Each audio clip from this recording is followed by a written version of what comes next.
Hey there friends, it's Liz from the Peacock Homestead, and in this week's video we'll be harvesting some fun things out of the garden. I'll be taking you in the kitchen and making some garden to table meals, and I'll also be making an Asiago cheese. So this week I have harvested some greens here. That's out of my little wooden garden in the back, and I also have some beautiful sage. It was ready to be harvested.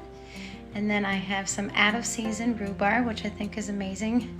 I had cut them all off at the base and they decided that they were going to give me some shoots, so I was happy about that.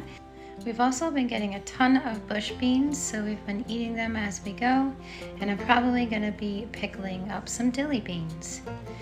I also had stopped at the Amish stand down the street and I purchased a cabbage, which looks amazing, and I got that for $2. And I also purchased the strawberry jam, and they raise their berries right on their farm, and I got this for $3. And I also asked them when they were going to get their peaches, because I'd love to get a few bushels of peaches. And with the peaches, I usually make peach salsa and peach jam, and I do other things. I can them in slices and whatnot.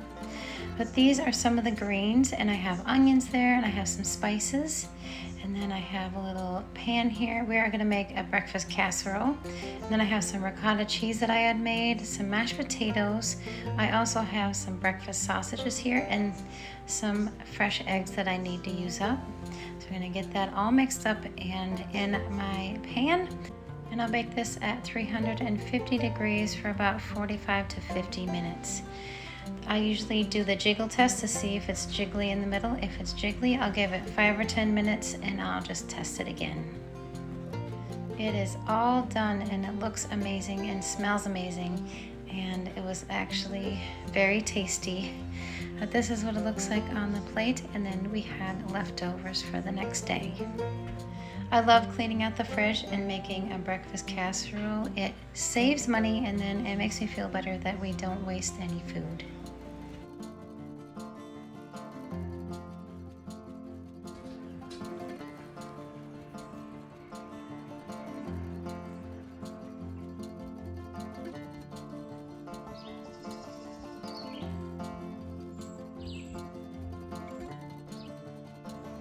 I'm just going to pop these in the fridge, and then I will gather up a whole bunch, and then I'll probably make some dilly beans with these.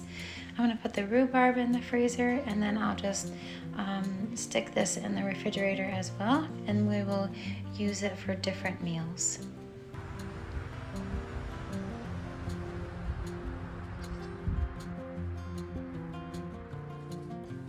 For this week's bread, I am going to be making some sourdough. So I got some sourdough bread here. This makes 2 loaves. And then I have bagel dough here. It makes 8 bagels. And I think the next batch that I'm going to make will be a cheddar jalapeno bagel. So that will be super delicious. I just use a Benetton basket, and for the other basket I just use a strainer, and then I put my parchment paper on that. So this, I just put those in there and they will rise to the top of the Benetton basket in the strainer, and then I will pop them in the oven. I got my bagels kind of settling in. I make 8 little balls and then I let them sit for 20 minutes, and then I put the holes in the middle and then boil them for 30 seconds on each side, and then I bake them at 425 degrees Fahrenheit for about 20 to 25 minutes.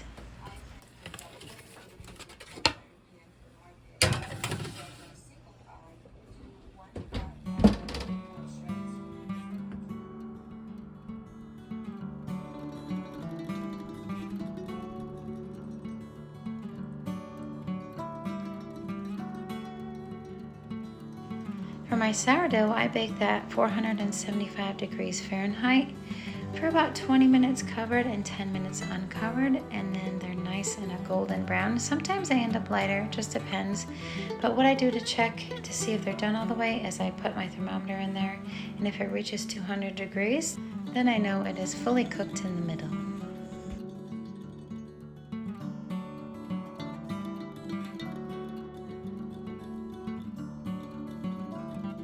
Now it's time to make some Asiago cheese. So I was super excited to see this recipe in my book.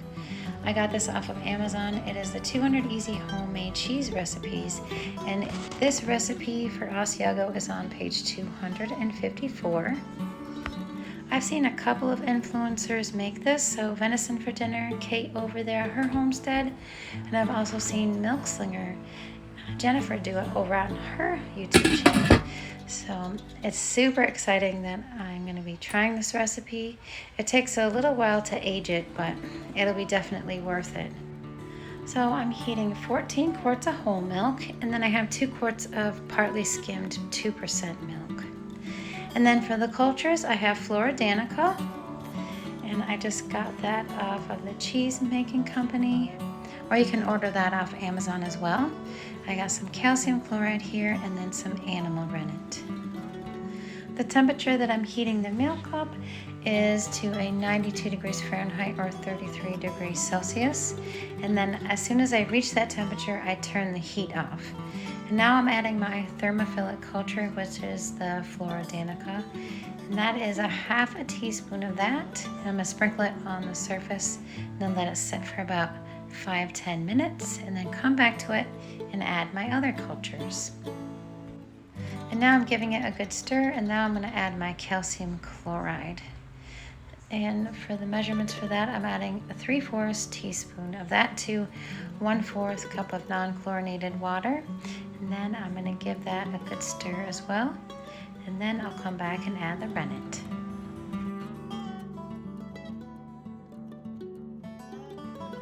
For the rennet, I'm just adding the same amount as I did calcium chloride, 3/4 teaspoon of that to 1/4 cup of non-chlorinated water. And I'm going to stir that in an up and down motion for about 30 seconds to a minute. And I'm going to cover that and let that sit for about a good 45 to 50 minutes. And then we'll come back and check for a clean break. All right, we are going to see if we get a clean break. So I'm going to stick my spatula in there and pull up on the curd to see if it is coagulated good enough. It looks good to me. So now I'm just cutting the curds in a grid pattern, and then I'm going to actually take a whisk and make little pea-size shapes. And then I'm going to wait about 5 minutes, and then we'll slowly start stirring the curds and bringing the temp up to 114 degrees. So when you're slowly bringing up the curds up to 104, it's going to take about 20 minutes to get there. And then you turn off the heat once you reach that temperature, and you stir it for a good 20 more minutes. After it is all brought up to temp and stirred for a good 40 minutes, I'm going to cook it for another 20 to 35 minutes. And I'm going to bring it up to 118 degrees. And then it shall be fully cooked and just the way I want it, kind of like a boingy curd done in the middle. It's time for the squeeze test, so we're just going to see if this is ready to go in the mold. It looks like it's knitting really nice, so it's not squeezing out of my fingers or anything, and it's knitting very well. And then when I kind of crumble it off there, it is crumbling nicely and the curds look nice and boingy. So I am gonna strain off the whey, and we'll get these curds into the cheese mold and in the press. So I'm probably gonna press this for about a good 30 to 35 minutes at a lighter pressure, about 15 to 20 pounds. And then we will come back and flip it. This is going to go into a brine. I already have that made in my refrigerator because you can reuse it many times. So I have mine in my fridge, and I'm just pressing that for a good 20 pounds of pressure for a good 30 to 35 minutes.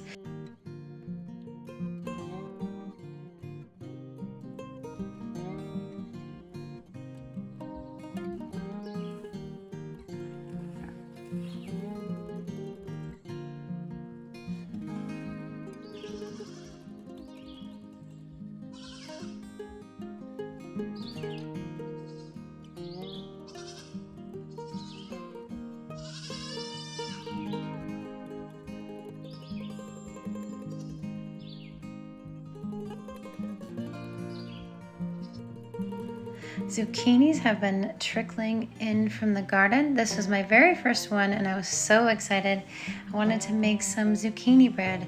So I have my zucchini all shredded up, and then I just wanted to show you I made some ricotta cheese. I love making ricotta cheese with my leftover whey from the cheeses that I make. So that's just the whey from my Asiago. And this is a recipe that I just put together. It is my homestead apple banana bread, and instead of using apples and bananas, I use 2 cups of zucchini and a half a cup of cacao powder, but everything else is the same. And you can find that recipe on my blog, thepeacockhomestead.com. So I got everything incorporated. I got my pans greased up with some beef tallow, and then I'm gonna evenly pour these out. I like to get a little OCD and weigh them out because then they will be done at the same time. So I'm gonna get those in the oven. I have the oven preheating at 350 degrees, and it usually takes about 60 to 65 minutes for these to get fully cooked in the center. One of these will have a destination for a home in the freezer, and the other one will keep out for the week for breakfast. It probably will not last any more than 3 days though.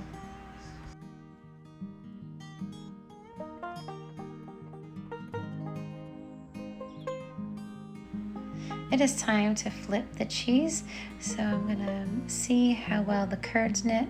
It looks like it knit pretty well, so I am gonna flip this cheese, and then we're gonna press it for a good 3 to 4 hours now at a good 40 to 50 pounds of pressure. And it's a little bit tall there. I did use a smaller cheese mold. I wanted to see what it looked like to have a tall cheese. So we're gonna get this back in the press and then let it sit for quite a bit longer this time. And then we'll come back, give it one more flip, and then we'll pop it in the brine.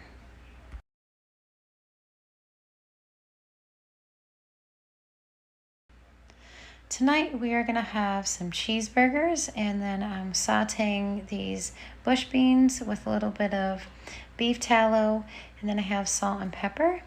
Then I'm putting some Swiss cheese. There'll be Swiss cheeseburgers, and then that'll be our dinner for tonight.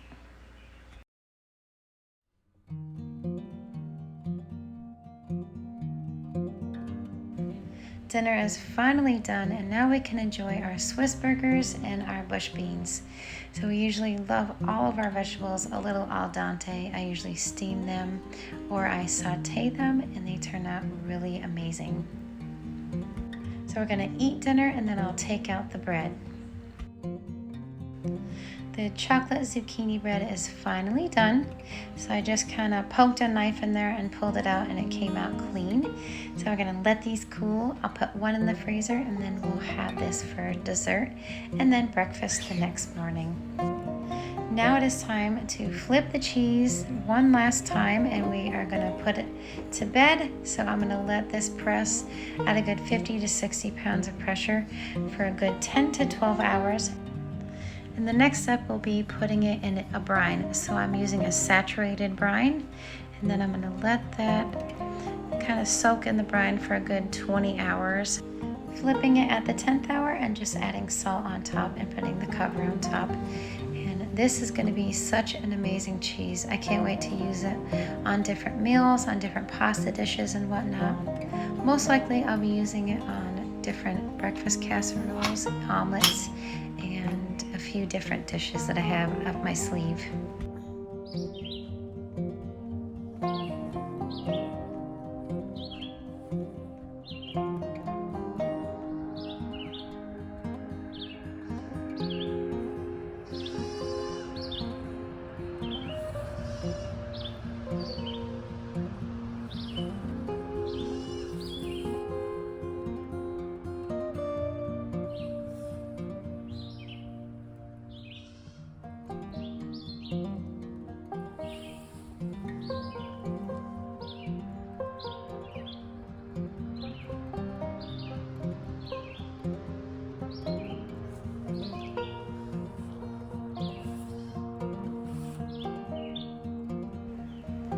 All right, it's time to take the cheese out of the press, and we are going to put it in a saturated brine.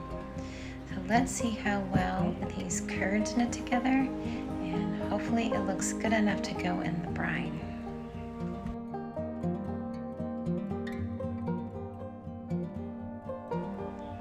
It looks amazing, and I'm super excited about this cheese. Look how amazing that looks. And it's super tall, so I think that's really neat. And now I'm gonna just gently put it in the brine, and we are gonna kind of submerge it a little bit, and I'm gonna add some salt to the top.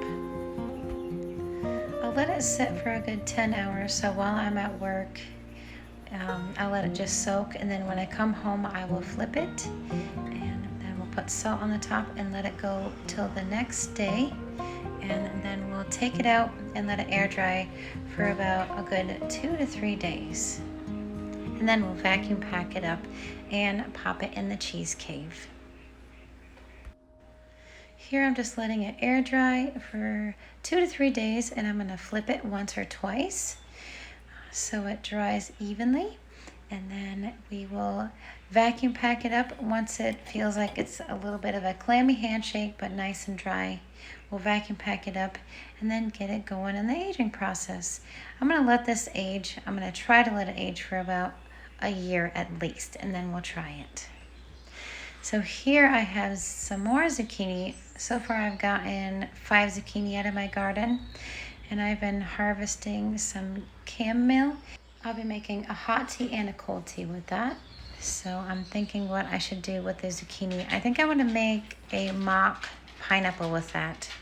So I'll probably steam can that up. Right here I'm making a chamomile and lemon balm tea, and it's going to be super amazing and nice and relaxing. And it is also a nervine and an anti-inflammatory. So the cheese is ready to go into the cheese cave. I'm just vacuum packing that right up. And don't forget to label, because then I will not know what it is. So I make sure I'm labeling everything, and then I'll write it in my cheese journal.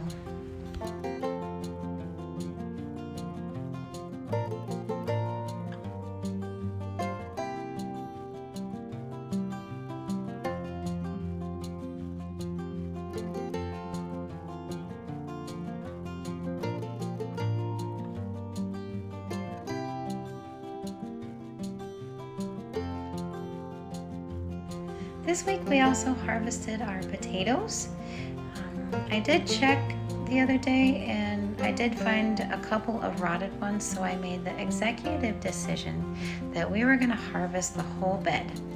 And we did pretty good. We got 20 pounds of potatoes, more reds than yellows, but that's okay. A potato is a potato to us. I'll probably be canning some of these potatoes, so that's exciting.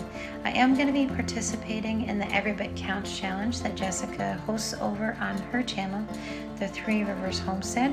So what we are going to be doing in the challenge is preserving things each week, and I'm super pumped to take you guys along with me when we do that. And I'm definitely going to thank myself later as well.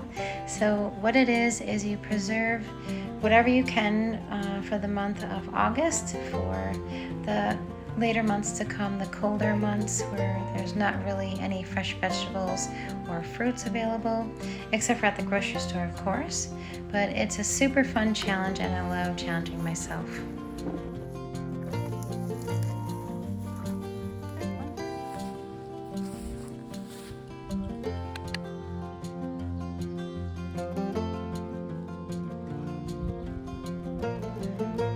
Now the zucchinis are starting to pour in, but that's okay. I have a plan for these, so I'm going to keep them in my cheese cave for now.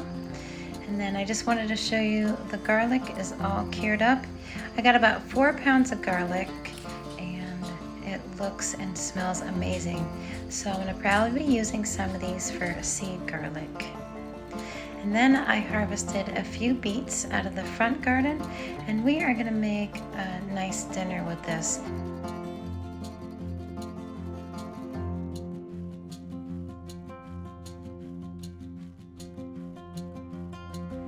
So to this dish, I just put some chicken breast in there with some of the beets from my garden and thyme from my garden, salt, pepper, onion powder, garlic powder, and then of course we're having some of our potatoes tonight. So I just made these little potato wedges, and then I put olive oil, salt, and pepper on it.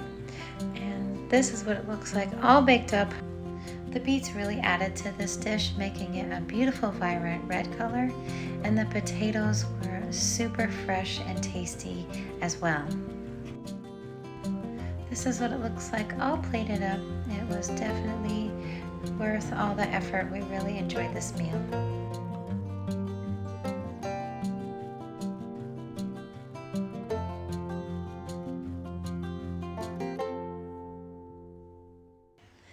We had some leftover cookie dough in the freezer, so I thawed that out, and we're gonna have some cookies for dessert. And they turned out really good, and I sprinkled a little bit of sea salt on top, and they were delicious as well. So that's it, friends. This is what we did this week, and I hope you enjoyed it. And I just want to thank you so much for coming along, and thank you so much for all my subscribers and all my new subscribers. I hope you have a blessed week, and we'll see you in the next one, friends.